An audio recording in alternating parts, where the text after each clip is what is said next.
Hi everybody. I just want to talk about getting your motorbike license in Vietnam. So first of all, let me just tell you that if you show up here and you have a motorbike endorsement, motorcycle endorsement on your US driver's license or Australia or European or whatever, and you have an international driver's license that also has a motorbike endorsement, then you're fine. You should be just fine as long as your tourist visa lasts.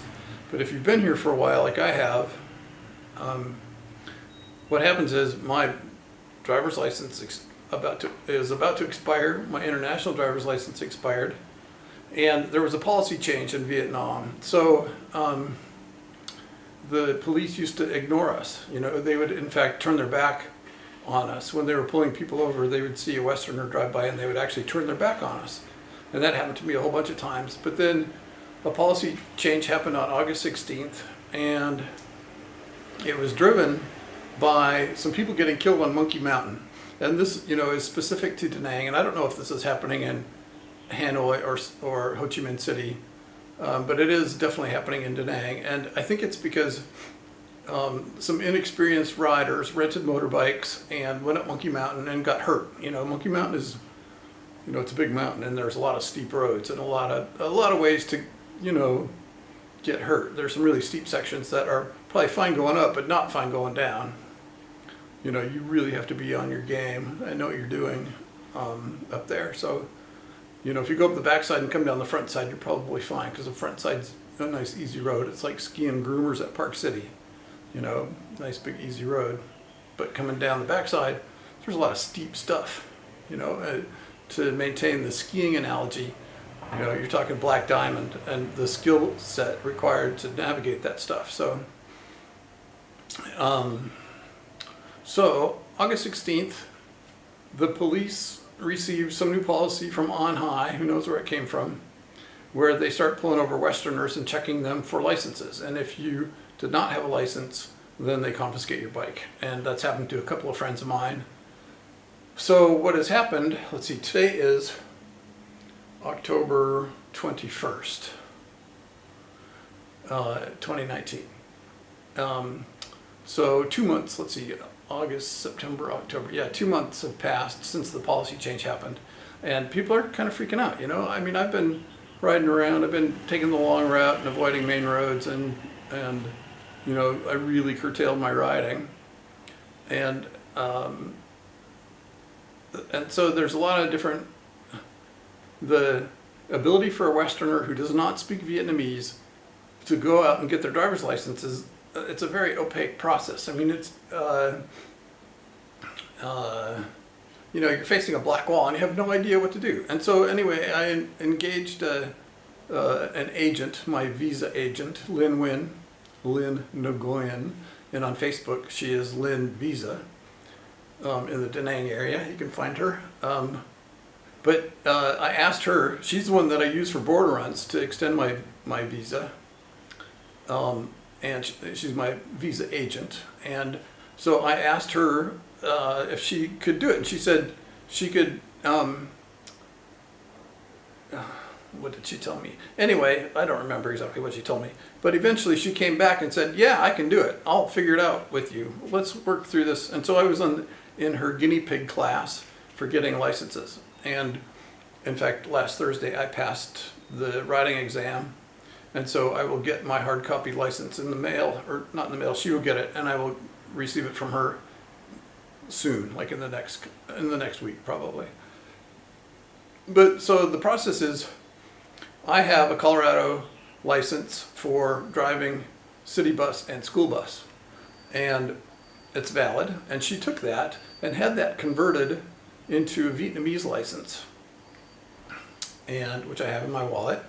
And then on top of that, we added the motorbike endorsement, which meant that we had to go apply for it and do some rigmarole, and then we had to take the actual motorbike riding test, which included the figure 8 test, which is hard. I mean, it requires practice and practice and practice. It's not something that you just go do once. It's something that you think you're a good rider and you go try to do this figure 8, you know, and it's like almost 6 meters in diameter, you know, two 2 circles, you do a figure 8.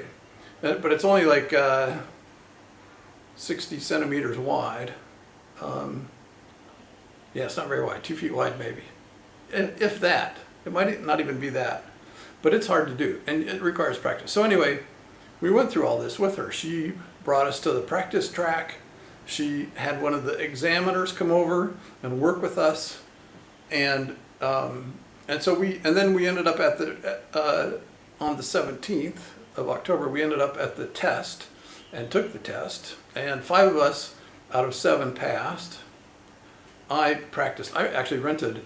So the test is done on a semi-automatic. They do it in 3rd gear, and there's all these sensors on the bike, and there are sensors on the ground, and you can't go out of the lines of this figure 8. If you do, it declinates points off of you, and if you get 4 hits on the side, you lose 5 points for every time you touch the line, basically. And so you can't get below 80. 80 is fine. If you get to 75, you have to reschedule and go take it again. But I got 100. I didn't touch, and it's because I rented a semi-automatic, and I went to the figure 8 and spent a whole afternoon there going around the figure 8, and I figured it out and how to do it on the semi-auto. And so that's kind of it, right? I use an agent because the process is just sort of invisible if you don't speak Vietnamese. I mean, where do you go? Who do you talk to? And if you use an analogy in the States, you'd find DMV, right? You'd go apply, but it's not that easy. It's just there are other things to it. But Lynn, like I said, I was in the guinea pig class. She has figured out a lot more about how this works, and her, subsequent classes will be, or I call it a class, her subsequent group of people that she runs through this. She's running groups of people through like 10 at a time. That's about what she can handle. And she's also doing visa border runs for visas. So she's busy, and really organized. I mean, extremely organized and wonderful. Lynn Nguyen. So just to put a plug in for her, because she's great. I trust her with everything. And so that's the process. You got to get your U.S. license transferred to Vietnamese license, and then get the motorbike stamp put on top of that. And the whole process took about a month. In fact, it took almost exactly a month from the time I paid her. And she charged me $4 million, which I think she totally earned. I mean, it seems like a lot. It's $175, but I think she earned it. I mean, there's so much paperwork, and she did all this paperwork, and like, I don't want to get too much into the process because her process may have changed from what she learned from going through with us. So we did some things that she might not have to do anymore, and her costs might come down, her costs might go up, I don't know. But so I would, check her out, Lin Nguyen. And there's another guy, a guy named Dung in Hoi An. He's an attorney. He charges $5.4 million to do it. And that's, Vietnamese dong, VND. Okay, good luck. Have fun. Go practice on the figure 8s before you take the test. That's key. That is crucial. That is key. Go practice. Rent a semi-auto and put it in 3rd gear and drag. You use the toe brake, the back brake, and I hold the throttle in one spot and control your speed with the brake in the rear brake with your right foot. Okay, that's the biggest tip. Hold the throttle in one spot. Control your speed with the back brake. That's what I figured out after a whole bunch of practice, and it worked fine. And the 3rd gear, that's the torque sweet spot, right? So you're not over torquing, you're not under torquing, you're not jerking, and that's what causes you to tip over. You put it in 3rd gear, you hold the throttle in one spot, and you control your speed with the back brake, and that should be a huge tip for anybody that's going to go through this. Okay, okie dokie. Let me turn this off.